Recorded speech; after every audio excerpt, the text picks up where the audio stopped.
Okay guys, ngayon araw tuturuan ko kayo kung paano mag-reset ng Epson L120 or L121. Yung Epson L120 at saka L121 guys is magkapareho lang po sila ng brand. Bali yung number lang ang pinag-iba sa kanila. At ngayon guys, paliwanag ko sa inyo ng maayos kung paano i-reset ang ganitong printer. At dahan-dahanin ko lang siya sa pag-explain para maintindihan po ng lahat. Lalo na pag sa mga beginners pa lang sa computer o sa mga software. Kung napapansin po ninyo, itong printer na to is nagka red blank po siya. Ibig sabihin hindi po siya pwede na makapag-print kasi ganito na po yung kalabasan niya kapag nagpe-print po tayo. A printer ink pad is the end of service life na po siya mga guys. So kailangan natin po ito i-reset para makapag-print po siya ulit. So paano ba mag-reset? Simple lang mga guys. Una natin gawin is scroll down lang natin ang video na to. Pagkatapos dito tayo sa baba at i-click po natin yung link. Pagkatapos natin maklik ang link, mapunta tayo dito sa aking original na tutorial kung paano mag-reset ng Epson L120 at saka L121. So bali ito yung original video na guys. Pag matapos natin ma-download ng ating resetter is babalikan po natin ito para sa pag-reset ng ating printer. Bali ito po yung ating full video kung paano mag-reset ng printer na Epson L120. Ang una natin gawin dito guys is download muna natin siya at i-click natin yung link. Sundan nyo lang guys yung video kung paano ko siya ginawa. Hindi naman siya mahirap sundan kasi naka-detailed naman yung pag-record ng video. Napaka simple lang gawin. Tsaga lang po tayo ng konti sa pag-download kasi paano naman tayo makapag-reset kung wala tayong software na gagamitin sa pag-reset.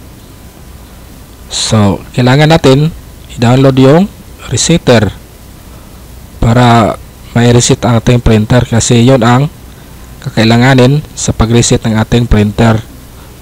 So sundan nyo lang, basic lang siya. So kung napapansin nyo mga guys na medyo matagal po siya ma-download kasi sinamahan ko siya ng ibang resetter. Kaya nga series yung ating resetter. Marami po siya pwede pag i-reset na mga brand ng Epson. Pagkatapos natin mag-download mga guys is dito na tayo sa download na folder. Bago natin buksan ang ating WinRAR na folder is i-disable muna natin yung ating internet. Kung may antivirus din kayo, i-disable din natin para hindi ma-detect ng ating software ang ating gamitin sa pag-reset. Baka yun pa maging dahilan na hindi ma-open ang ating resetter na software. Saka mo natin sa ibalik yun ulit natin mga antivirus at saka internet connection pag tapos na po tayo makapag-reset mga guys. So bali ito yung ating password para mabuksan yung ating resetter na naka-compress. So sundan nyo lang kung paano ko sa basic lang siya guys kung paano siya gawin.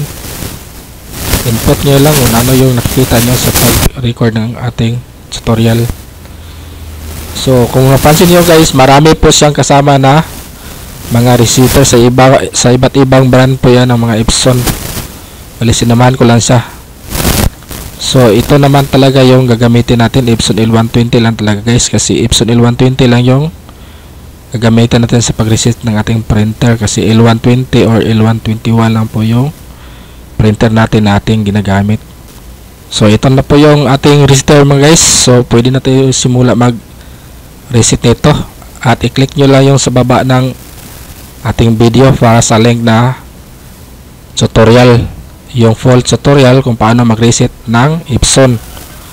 So thank you po sa panonood ng mga videos mga guys and God bless po sa ating lahat.